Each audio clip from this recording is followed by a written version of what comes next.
మరో కుంభకోణం ఇప్పుడు వెలుగులోకి వచ్చింది. అయితే భగవద్గీత ఎంతో పవిత్రంగా ఉండవలసిన భగవద్గీతను కూడా అపవిత్రం చేసేటట్టు మార్చేశారు వైసీపీ నేతలు. అంటే ఇప్పుడు 950 పేజీలతో ఉండవలసిన బుక్ ని దాదాపు 15 పేజీలకు మాత్రమే కుదించారు. ఎలా చూడాలంటారు?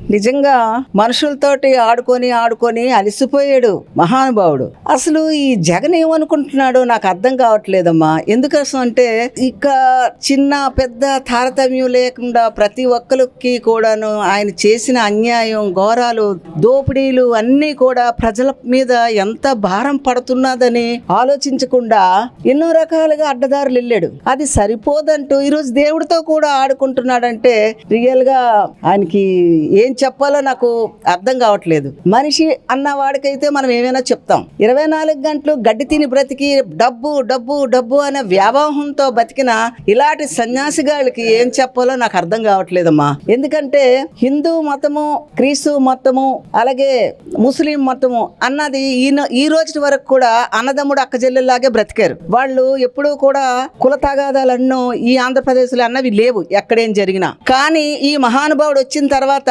కులతిచ్చు పెట్టాల ఉద్దేశమో ఏమో నాకు తెలియదు.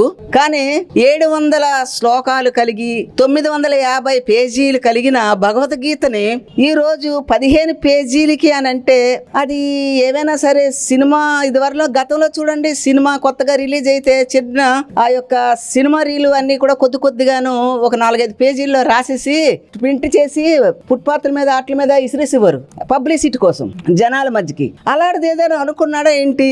భగవద్గీత అంటే పవిత్ర గ్రంథం, ఖురాన్ అంటే ఒక పవిత్ర గ్రంథం, అలాగే బైబిల్ అంటే ఒక పవిత్ర గ్రంథం. అలాంటిది ఈ దేవుడి యొక్క ఈ భగవద్గీతను పట్టుకొని ఈ రోజు 15 పేజీలకి ఏ విధంగా కుదించాడు? పోనాళ్ళు పిల్లలు ఇంట్లో ఆడుకుంటారో వాళ్ళ మనవలు ఆడుకుంటారో ఏమో నాకు అయితే తెలియదు.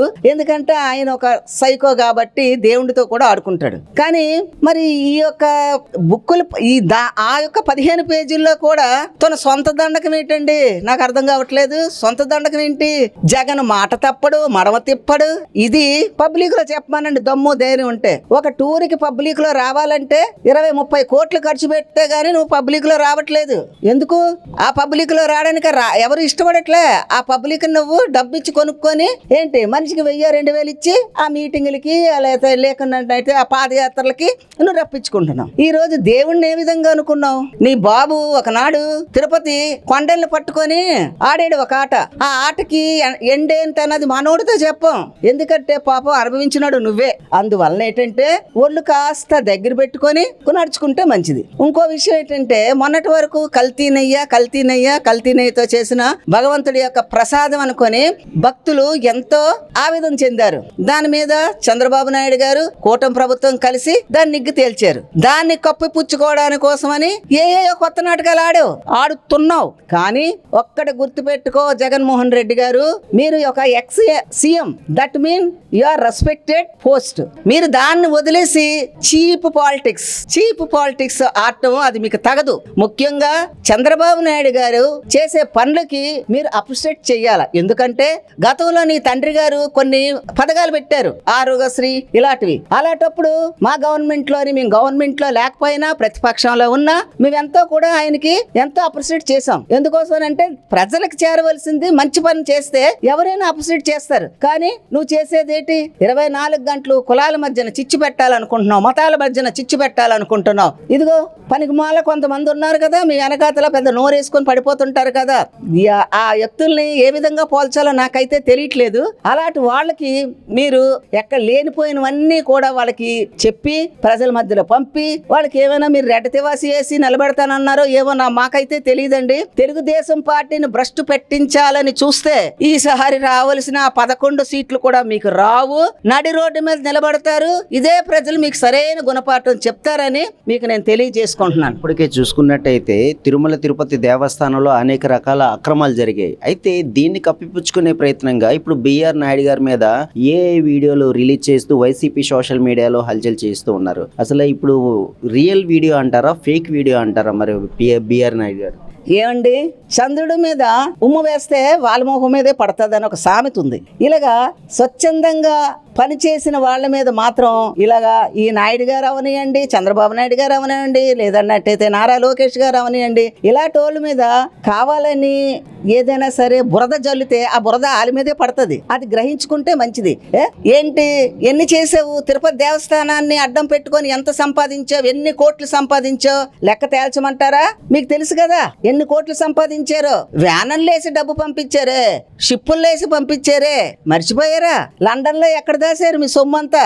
ఇవన్నీ కూడా మీరు వాస్తవాల్ని కప్పిపుచ్చుకొని అనవసరంగాను ఫేక్ న్యూస్ మీరు ఫార్వర్డ్ చేయకండి. ప్రజలు అంత తెలివి తక్కువ వాళ్ళు కాదు. మా అమ్మమ్మ కాలం తాతయ్య కాలంలోనైతే మీరు చెప్పేది వినేవాళ్ళు, కానీ ఇప్పుడు అలా కాదు.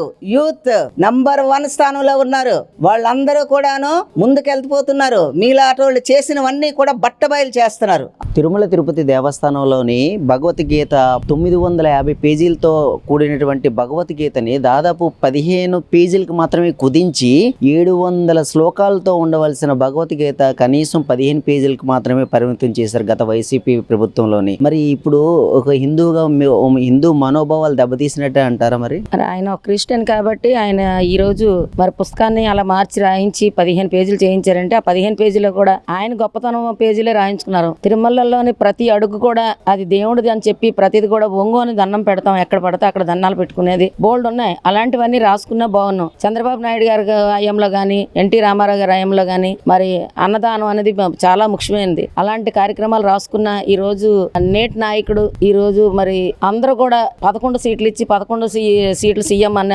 జగన్మోహన్ రెడ్డిని ఎలా దించాలనుకున్నారో అలాగే దించేశారు. దించేసినా సరే ఆయన పాత చేసే కార్యక్రమాలు ప్రతిది కూడా చూస్తుంటే ఇలాంటి వాడిన అప్పుడు మనం గెలిపించాం. మన నాయకత్వాన్ని ఇలా గెలిపించినందుకు మరి టీటీడీని ఇన్ని అడ్డవంకలు తిప్పి మరి 15 పేజీలకి మరి తీసుకొచ్చేసాడు. ఆ పుస్తకం అంటే చాలా విలువైన పుస్తకం. చిన్నపిల్లలు కాదని పెద్దవాళ్ళని కూడా ఎత్తుకో ఇలా ముయ్యాలంటే బరువుగా అనిపిస్తుంది. అలాంటిది ఈ రోజు విజిటింగ్ కార్డు సైజు చేసేసి మరి దేవుడిని ఏం చేద్దాం అనుకున్నాడో తెలియదు కానీ ప్రజలకు మటుకు దేవుడి రూపంలో వచ్చి ప్రజలందరూ కూడా న్యాయం చేసి కూటమి ప్రభుత్వాన్ని గెలిపించుకున్నారు. కానీ ఈ రోజు మరి జగన్మోహన్ రెడ్డి చేసిన పని అయితే చాలా తప్పు. మనం తప్పను అలాంటివి కూడా ఒక పిల్లలు చదివి పెద్దవాళ్ళు చదివి మన బుక్కులు చదివి ఎన్నో భగవద్గీతల్లో నేర్చుకోవాల్సిన మంచివి ఉన్నాయి అందులో. అలాంటివన్నీ పేజీల్లో తీసేసి మరి రోజు ఏమో అతను మడం తెప్పము అలాంటివి రాసుకున్నారంటే అలాంటి నిజమైన నాయకుడు కూడా అయితే ఉండడు. ఎందుకంటే తిరుమల దేవస్థానం నడిచే ఎక్కాలి, ఏ కొండ మీద కూడా చెప్పేసుకోకూడదని చెప్పే గొప్ప చాలా దేవాలయంలోని ప్రతి దేవాలయానికి మనం వెళ్లే ముందు కొంతవరకు చెప్పులేస్తాం, కానీ తిరుమల అనేసరికి కింద నుంచే చెప్పులు తీసి నడుస్తుంటాం. కారణం ఏంటంటే అది ప్రతిది కూడా భగవంతుడు నియమించుకున్నది ఇది కాబట్టి అందరం కూడా చాలా నిష్ఠగా చేస్తాం అది తిరుమల దేవస్థానం. అలాంటి దేవస్థానంకి మరి భగవద్గీతని మరి 15 పేజీలకి దింపేస్తాడు అంటే ఆనాడు తండ్రి కూడా అలాగే 7 కొండలు కాదు 6 కొండలే మేము అన్నాడు. అదే ఒక కొండలో వెళ్ళి ఆయన బలైపోయాడు. మరి ఇతను కూడా పేజీలు ఇలా చేసి డబ్బు ఎక్కడ పడితే అక్కడ తిరుమలలో డబ్బు సంపాదించాడు, ఎన్నో చేశాడు అతను. మరి తిరుమలలో ప్రతిది లడ్డు దగ్గర నుంచి ప్రతిది కూడా ఆయన చేసిన మోసాలే అన్నిని. కానీ న్యాయం అయితే ఎక్కడ లేదు. ప్రతి దాంట్లో కూడా అన్యాయం కనిపించింది. ఎందుకంటే తిండి కూడా ప్రతి వాళ్ళు అమ్మ ఇది దేవస్థానంలో భోజనం మార్చేశారు, అమ్మ ఇది సత్యమ్మ బాగాలేదు, లేకపోతే అమ్మ మీ టీడీపీ హయాంలో చాలా బాగుండేది, లేకపోతే మీ గొప్పతనం అంటే ఏటనేది మరి ఎన్టీ రామారావు హయాంలో కూడా మేము భోజనం చేస్తాం, ఈ రోజు అయితే భోజనం ఏమీ బాగాలేదమ్మా అని చెప్పి ఆ పార్టీ గతంలో మరి వైసీపీ పార్టీలో భోజనం చేసిన వాళ్ళు అందరూ వచ్చి కూడా చెప్పేవారు. ఎందుకంటే అక్కడ ఫుడ్ బాగుండేది కాదు కాబట్టి అందరూ వచ్చి చెప్పేవారు. అలాగే లడ్డు గురించి కూడా చెప్పారు. మరి ఈ రోజు నారా చంద్రబాబు గారు కూటమి నాయకులు అందరూ కలిపి లాడు గురించి ఈ రోజు వరకు కూడా మేము ఇంకా ఫైట్ చేస్తూనే ఉన్నాము. మరి ఫైట్ చేస్తున్నా సరే వాడు అక్కడ తప్పు అని తెలిసినా సరే మా వాళ్ళు ఏం తప్పు చేయట్లేదు అని చెప్పి ఈ రోజు వైసీపీ వాళ్ళు భుజాలు గుద్దుకొని నడి రోడ్డు మీదకి ఎక్కుతున్నారు. మరి ఏమాత్రం సిద్ధశుద్ధి ఉన్నా మీ నాయకుడు చేసిన తప్పు కాదని మీ అంతరాత్మ కనిపిస్తే మీరు ఏది మాట్లాడినా బాగుంటది. కానీ మీ మనసులో మటుకు మీ నాయకుడు తప్పు చేసాడో మీకు ఉంది. కాకపోతే డబ్బు మనుషులు మీరు అందరూ కాబట్టి ఆయన ఇచ్చిన సంచుల్లో చూస్తున్నారు తప్ప ప్రేమ అభిమానాలతో ఉన్న తిరుపతి దేవస్థానం ఏంటి అంత అన్యాయంగా జరుగుతుంది. మనం అందరం కూడా మనుషులమే, మనం అందరం కూడా భగవద్గీత చదివిన వాళ్ళమే. మన తల్లిదండ్రులు కూడా మనకు కొన్ని నియమాలు నేర్పించారు. ఆ నియమాల ప్రకారంగా మనం అందరం ఉండాలి అని చెప్పేసి ఉన్న వాళ్ళు ఎవరికైనా అయితే మటుకు ఇలాంటి కార్యక్రమాలు నచ్చవు. కారణం ఏంటంటే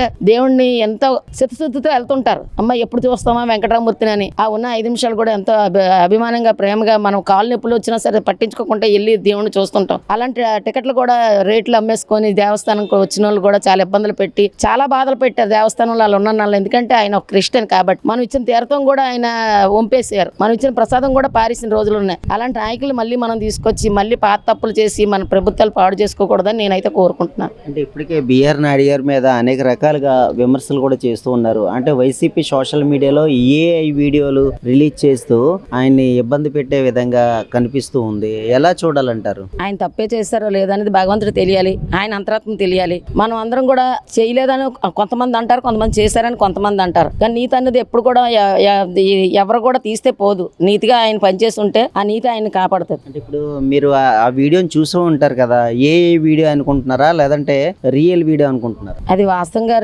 రియల్ అయితే కాదు అనుకుంటున్నాం మేమైతే. ఎందుకంటే అది రియల్గా అయితే ఆయన అలా చేయరేమో మా మనస్తత్వానికి, నా వరకు నేనైతే అలాగ అనుకుంటున్నాను.